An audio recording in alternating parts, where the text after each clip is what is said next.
대한민국의 풍성한 국방 소식을 모아놓은 국방탐구 생활입니다.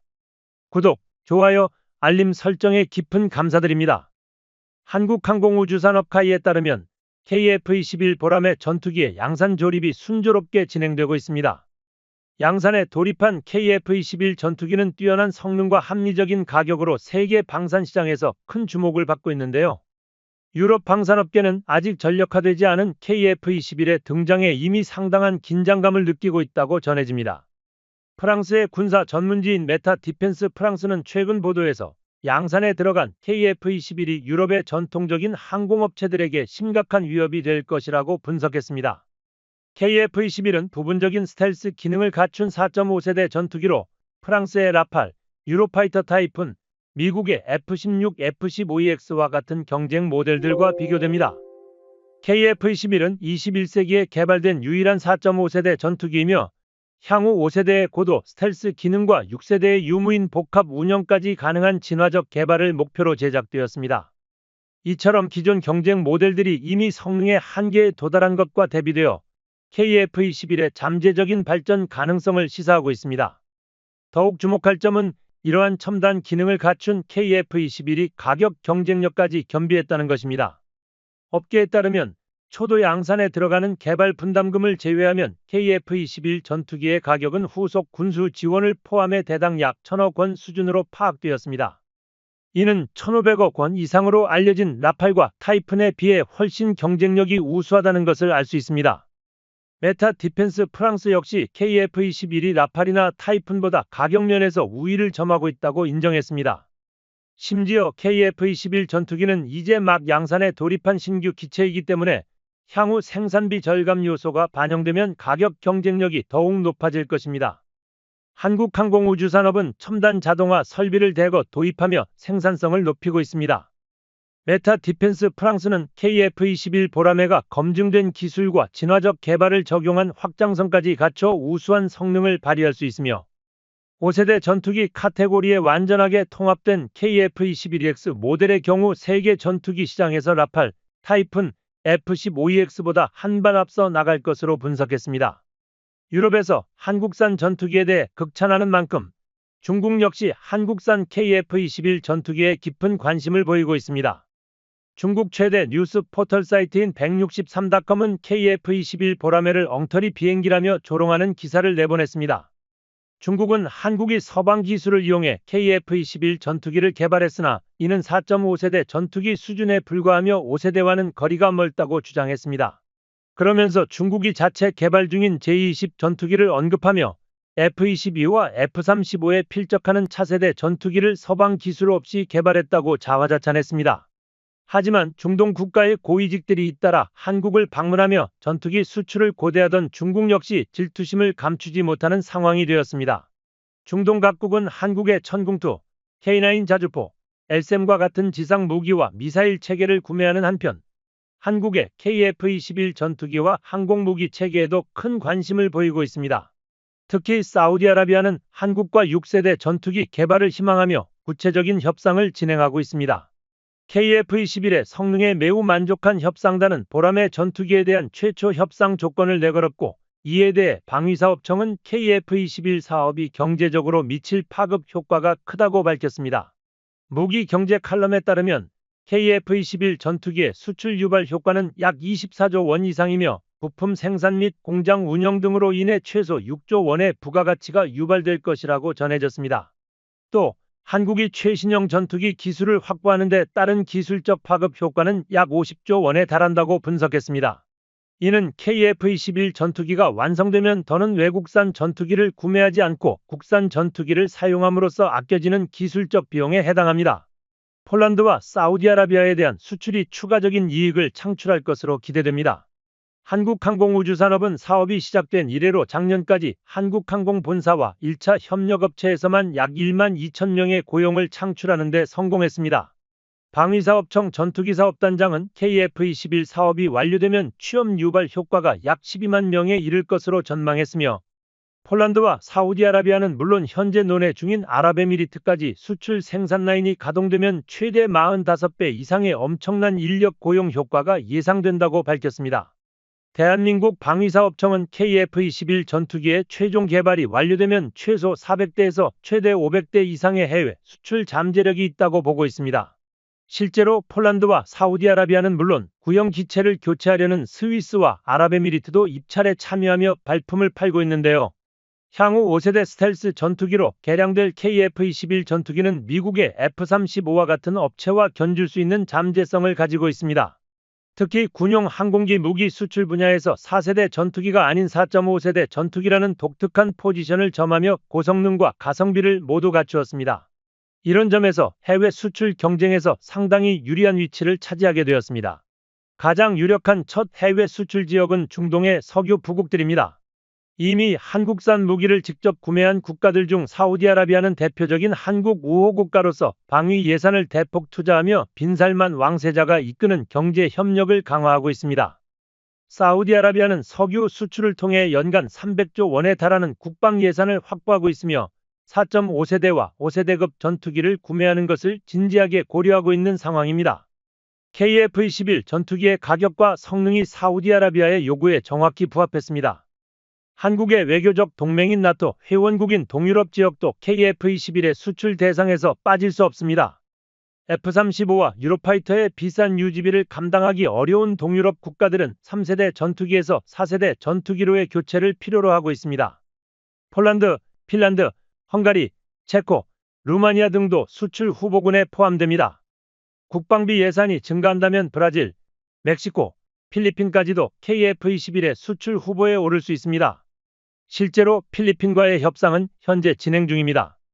KF-21 전투기 개발은 총 8조 8천억 원이 투입된 단군 이래 한국 최대의 무기 개발 사업으로 기록되었습니다.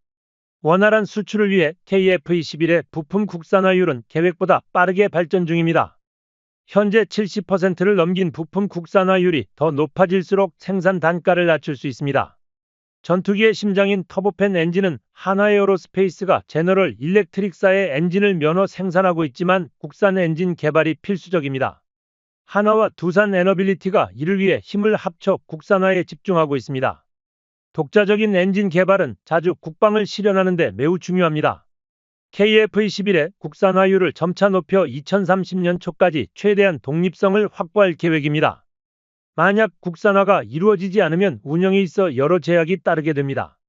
한국항공우주산업은 독자 엔진 개발에 심혈을 기울이며 이를 통해 대한민국 항공산업의 발전을 꾀하고 있습니다.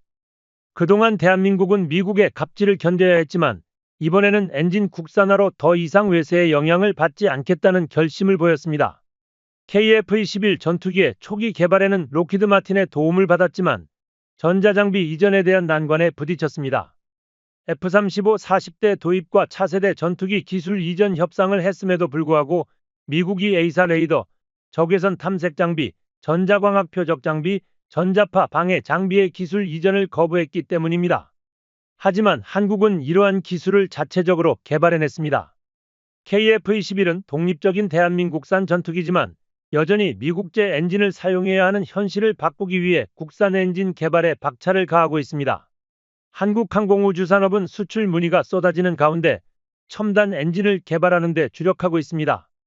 엔진 개발에 10년이 걸린다고 가정했을 때 4천억 원 이상의 부가가치가 창출될 것으로 기대됩니다.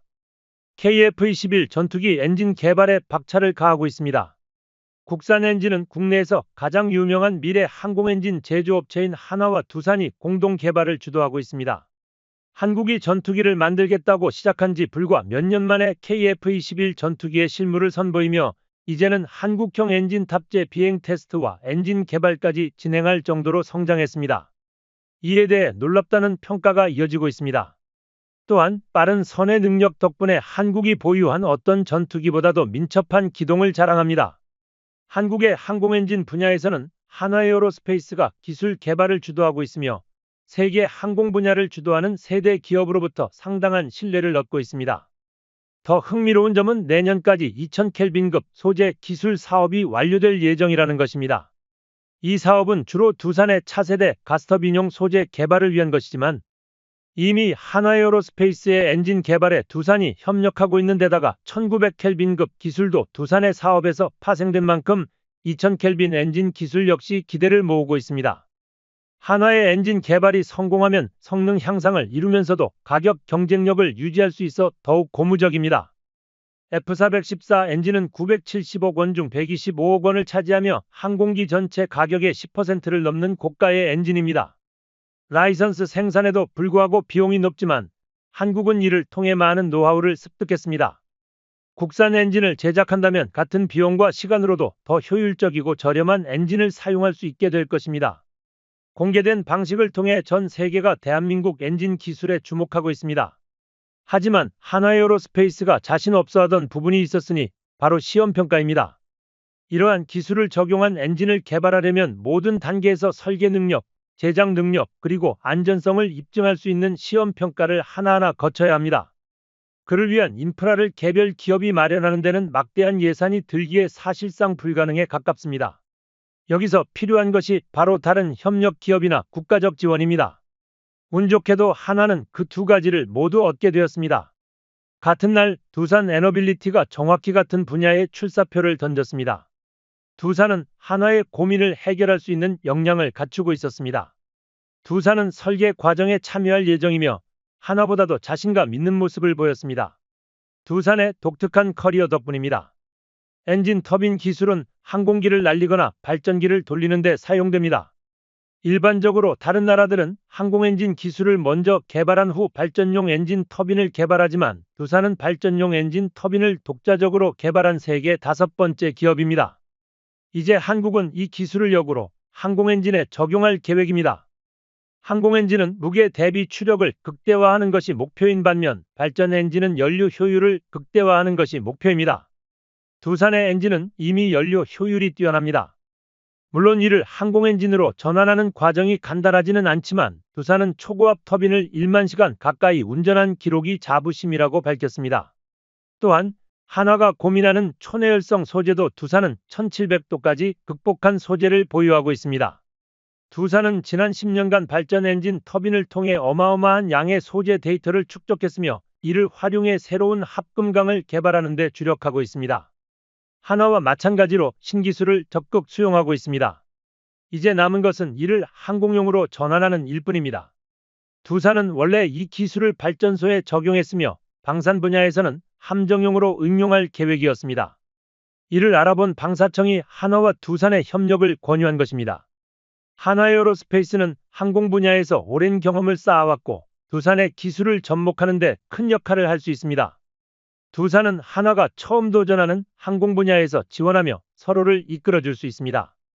방사청은 두 기업의 협업에 맞춰 엔진 시험평가 시설을 준비 중입니다. 한국이 엔진 성능을 공개하자마자 양산 가격이 낮아지면서 해외에서는 난리가 났습니다. 성능은 좋아지고 가격은 내려갔기 때문입니다. 한국을 따라잡겠다고 나선 튀르키예는 거의 20종에 가까운 엔진을 동시에 개발 중인 상태입니다. KF-21 전투기에 들어가는 터보팬 엔진뿐만 아니라 전투기용 보조동력 엔진, 헬기 엔진, 호위함 엔진, 전차 엔진, 무인기 엔진, 장갑차 엔진 등 다양한 분야의 엔진 개발에 손을 대고 있습니다. 이는 매우 도전적인 과제입니다.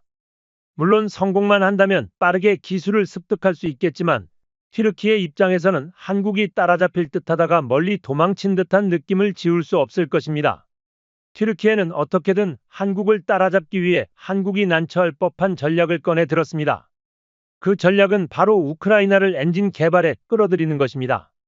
우크라이나로부터 엔진 기술을 이전받으면 개발 속도는 엄청나게 빨라질 것입니다. 하지만 직접 엔진을 개발하려면 시행착오를 거쳐 여러 번 엔진 날개가 녹고 불타는 과정을 감수해야 합니다. 엔진 개발은 극히 어려운 분야로 현재까지 자체적으로 상품성 있는 항공기 엔진을 개발할 수 있었던 나라는 미국과 영국 정도뿐이었습니다. 미국의 프렛 앤드 휘트니, GE, 그리고 영국의 롤스로이스가 사실상 이 분야를 독점해왔습니다. 특히 프렛 앤드 휘트니는 유럽의 합작사까지 끌어들여 세계 시장 점유율이 58%에 달합니다. 미국과 영국은 항공기 엔진을 국가 전략 기술로 육성하면서 기술 이전을 막아 독점적인 지위를 유지해왔습니다. 전 세계가 이들 3사의 기술을 모방하려 시도했지만 내구성 문제 등으로 인해 이를 넘어서기는 쉽지 않았습니다. 그러나 항공기 엔진 국산화는 포기할 수 없습니다. 항공기 엔진은 항공산업 육성을 위한 핵심이자 국가 안보와도 직결되는 전략 산업입니다. 그렇기 때문에 한화에어로스페이스가 프렛 앤드 휘트니, GE, 롤스로이스 같은 기업과 어깨를 나란히 하려는 시도가 얼마나 대단한지 알 수 있습니다. KF-21 전투기 엔진 체계에 관한 국제개발 동향 보고서에 따르면 한화에어로와 국방과학연구소는 2004년부터 2007년까지 램제트 추진 기관을 개발해 왔습니다. 램제트 엔진은 고속으로 들어오는 공기를 압축해 연료를 분사하고 점화하여 추진력을 얻는 제트 엔진으로 슈퍼 크루징 기체에 적합합니다. 한국은 이미 관련 기술을 확보했으며 2010년부터 2012년까지 KF-21 전투기용 엔진 핵심 기술을 연구하고 2011년부터는 초고속 공기흡입 엔진 연구를 시작해 2017년에 결실을 맺었습니다. 2018년부터 개발된 램제트 엔진 활강체 테스트는 올해인 2023년까지 마무리할 계획이었습니다. 국방과학연구소와 한화에어로는 엔진 국산화에 필요한 기술 이전의 동의를 받았으며 추진력과 안정성 확보를 위한 계획을 세웠습니다. KF-21 보람의 전투기가 자랑하는 코브라 기동도 이 엔진 덕분에 충분히 가능합니다. 최근 대한민국은 고난도 기동 비행에 성공하며 전 세계 군사 전문가들의 이목을 끌었습니다. 현재 수준급 엔진에 추가 연구를 더해 3만 파운드급 출력을 갖춘 엔진 개발도 진행 중입니다. 한국은 단계적으로 엔진 개발을 진행하며 티타늄 블레이드와 저바이패스용 구동기도 자체 개발 중입니다. 특히 신기술로 개발된 램제트 엔진은 기존 구형 엔진에 비해 출력, 연비, 안정성이 뛰어납니다. 사업이 성공적으로 진행되면 한국산 엔진은 KF-21 블록3부터 본격적으로 적용될 것입니다. 한국산 엔진 출력은 1만 8천 파운드급으로 예상되며 6세대 전투기 경쟁에도 참여할 것으로 보입니다. 6세대 전투기 개발은 위험 부담이 크기 때문에 다른 선진국들은 협력하는 경우가 많지만 한국은 독자적인 개발을 기본 방침으로 삼고 있습니다. 다만 현재 연구원 충원이 시급합니다. 주력 업체들은 최소 800명이 필요하지만 현재 인력은 그 4분의 1 수준으로 개발 중입니다. 이를 해결하기 위해 무기화 공정을 확대하고 있습니다. 한국의 정밀 무인 공정을 통해 엔진 제작이 이루어질 예정입니다. 한화에어로스페이스의 기술력 덕분에 한국은 엔진 개발을 순조롭게 진행할 수 있었습니다. 한화는 항공엔진 국산화 사업에 전념하고 있으며 두산에너빌리티의 협력과 국가적 지원도 받으며 전력을 다하고 있습니다. 해외에서 10년 이상 걸릴 것으로 예상하는 개발 기간을 단축하기 위해 최선을 다하고 있습니다. 한화는 최근 판버러 에어쇼에 부스를 설치해 사업을 홍보했고 당시 이는 세계적인 관심을 끌어모았습니다. 한화가 공개한 엔진의 프로토타입을 보면 사실상 형상 설계가 마무리된 단계에 접어들었음을 의미합니다. 엔진 개발에 필요한 두 가지 핵심 기술은 효율적인 연소를 유도하는 설계 기술과 연소 시 발생하는 고온 고압을 견디는 재료 기술입니다. 엔진 국산화 사업을 추진하면서 한화는 자신들의 설계 기술 수준이 이미 상당히 높다는 점을 여러 번 강조해왔습니다. 다만 재료 기술을 따라잡는 데 시간이 걸린다는 점도 언급해왔죠. 마치 이를 입증하듯 한화는 엔진 국산화 사업에 공식적으로 착수한 지 얼마 되지 않아 이론적으로 충분한 효율을 발휘할 수 있는 설계를 내놓았습니다. 이번에 공개한 시제 모형은 1만 5천 파운드의 추력을 목표로 하고 있습니다. 이는 KF-21 보람에 장착된 F414 엔진과 동급의 성능을 갖추고 있음을 의미합니다. 외형적인 특징도 이를 뒷받침하고 있습니다. 3단 팬, 6단 압축기, 1단 고압 터빈, 1단 저압 터빈으로 구성되어 있으며 이는 F414 엔진과 거의 동일한 구조입니다. KF-21에 탑재된 F414 엔진은 7단 압축기로 구성되어 있으며 팬은 3단으로 나뉘어 있습니다. F414의 첫 번째 팬은 블레이드와 로터 디스크가 분리되어 있고 나머지 2단은 블리스크 구조로 통합되어 있습니다. 제너럴 일렉트릭은 이를 개량한 F4142 파생형을 제작했으며 3단 팬을 모두 분리형으로 변경해 공기 흡입량을 10%, 출력을 약 18% 증가시켰습니다. 또한 압축기를 7단에서 6단으로 줄였습니다. 한화가 공개한 시제품은 처음부터 3단 팬이 블리스크 구조로 되어 있으며 압축기를 6단으로 설계했습니다. 팬과 압축기 사이의 공간도 넓게 확보해 두었는데 이는 향후 6세대 전투기용 대용량 발전기를 설치하기 위한 설계입니다. 이를 통해 서빈의 회전력을 효율적으로 전력으로 전환할 수 있어 무인기 컨트롤 같은 고전력 소모 장비에도 적합합니다. 정리하면 한화에어로스페이스는 제너럴 일렉트릭의 시행착오를 교훈 삼아 최신 개량판 F414 설계를 도입한 것입니다. 과거 한화 관계자가 인터뷰에서 6세대 전투기 개발을 염두에 두고 엔진을 설계 중이라고 밝혔던 점이 이번 설계 변경으로 확인된 셈입니다.